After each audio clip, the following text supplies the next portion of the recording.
They're glass ceilings that are piled upon glass ceilings, especially if you're not white, straight male.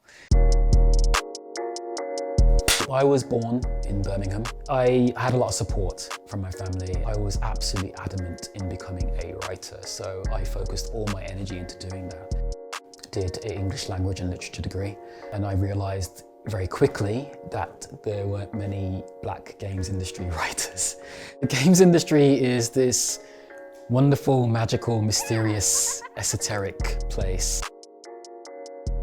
I think region actually does play a big part. For me, I realised very quickly that the only way I'm going to be able to get into the games industry is if I left Birmingham, because the games journalism jobs were either in Bournemouth or they were in London. I worry about being stereotyped all the time. It's always there. I've grown up with it. You know, my personal experience being that, like, oh, this is a black game, so let's get the black guy to talk about it.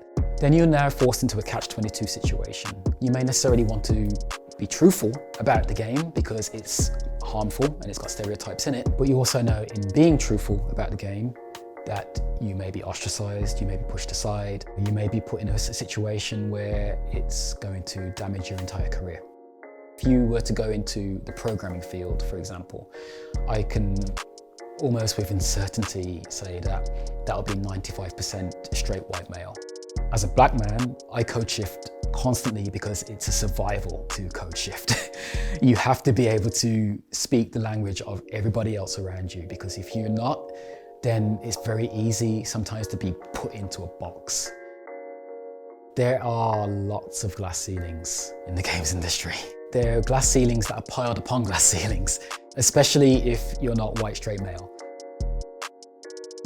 If you have studio heads that are willing and want to push this sort of diversity and normalize it in the games itself, then that trickles down into the studio, that trickles down into the game, that trickles down eventually into the audience, and you'll see a wider change. And there's not as much of that in the industry as there should be, really.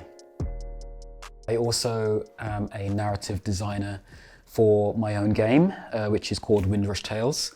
It's a game revolving around what it's like to be a Caribbean immigrant coming into Britain during the Windrush movement. If I had told my younger self that that there would be the opportunity to do a game like that, I said there would have been no chance, not a single chance. So yeah, it's huge. It is an industry which is trying to accept the fact that the world is changing.